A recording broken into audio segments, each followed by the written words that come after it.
Los ejércitos de Carlomagno llegarán a los grandes desfiladeros de Sicera. Habrá dejado detrás su retaguardia. Allí estará su sobrino, el poderoso conde Roldán. Altos son los montes y tenebrosos los valles, pardas las rocas y temibles los desfiladeros.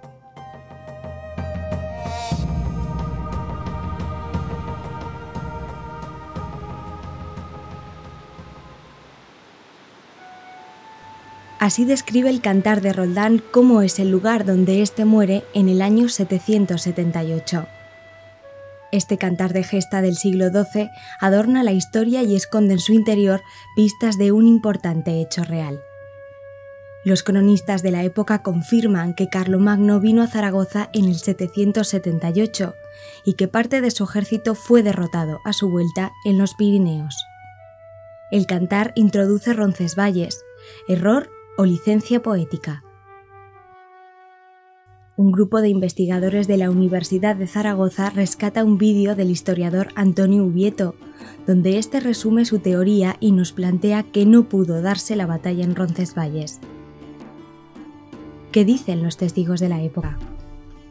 Y entonces nos dicen que el ejército había utilizado una calzada romana que más parecía una senda, que las montañas eran tan altas que arañaban el cielo, que los valles eran tan profundos que parecían cimas insondables, etcétera, etcétera. Y evidentemente eso no coincide con nada de lo que hay aquí. El profesor Ubieto nos indica las pistas a seguir. Una calzada romana con desfiladeros, donde sorprender a un ejército y un paisaje como el que describen el poeta y los cronistas. ¿Qué calzadas pudo seguir Roldán? En el año 800 ninguna de las calzadas romanas que unen Zaragoza con Francia pasa por Roncesvalles, nombre que solo se documenta 300 años después. Las pistas nos llevan hasta San Pedro de Siresa, en el Valle de Hecho, que ya existía a principios del siglo IX. Aquí se conserva una lápida romana que alude a la calzada. Pues esta es la lápida que hemos venido a buscar. Está muy estropeada, pero se puede leer. Allané la vía famosa que va por los desfiladeros de las rocas, devastada por las aguas invernales. La lápida y el cantar se refieren a desfiladeros y rocas. ¿Hay restos de la calzada en este paraje?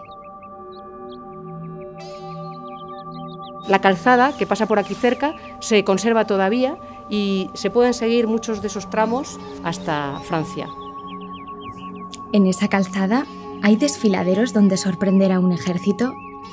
El profesor Antonio Ubieto nos sitúa en la boca del infierno, junto a Peñaforca. Es una zona ideal para una celada, táctica medieval típica de frontera, como atestigua la torre vigía de Isil. Bueno, esta sería una buena ubicación para que un grupo pequeño de infantería, de peones con armamento ligero, atacara una fuerza expedicionaria. El ataque se haría desde Peñaforca hacia el sur, por las vaguadas, y sería con reiteradas acciones y con sorpresa y rapidez. Hemos identificado la calzada y al menos un punto estratégico. ¿Son estos desfiladeros los que vio Roldán al morir?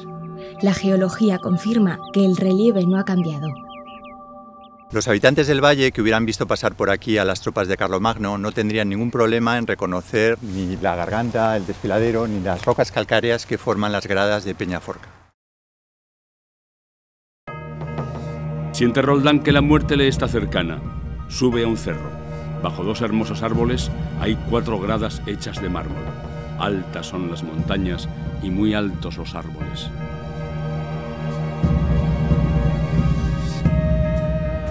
Cronistas y poeta describen el mismo paisaje.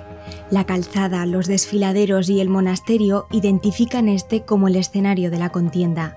La literatura transforma una celada en los puertos de Siresa en una gran batalla en Roncesvalles. Historia y poesía atesoran pistas que los investigadores, como detectives, siguen para desvelar qué y dónde ocurrió en realidad.